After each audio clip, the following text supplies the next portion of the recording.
Today I'm going to show you how to get to Google Drive. There are a couple of different ways to get there.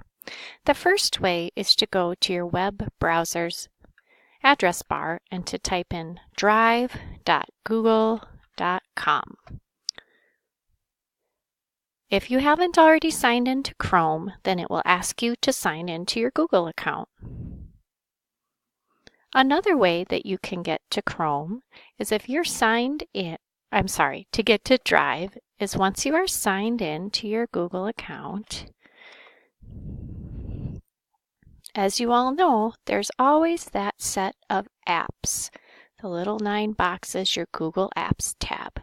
So if you click there, you'll see that the Drive icon for the app is right there. It is a triangle that is made of green, yellow, and blue. So if I clicked that here, it'll reload it, but we were already there.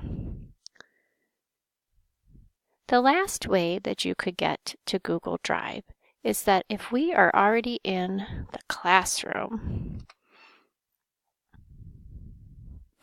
you'll see that the Google Apps tab is there as well. You'll see that the Google Apps tab is there as well, and so you could choose Drive from there.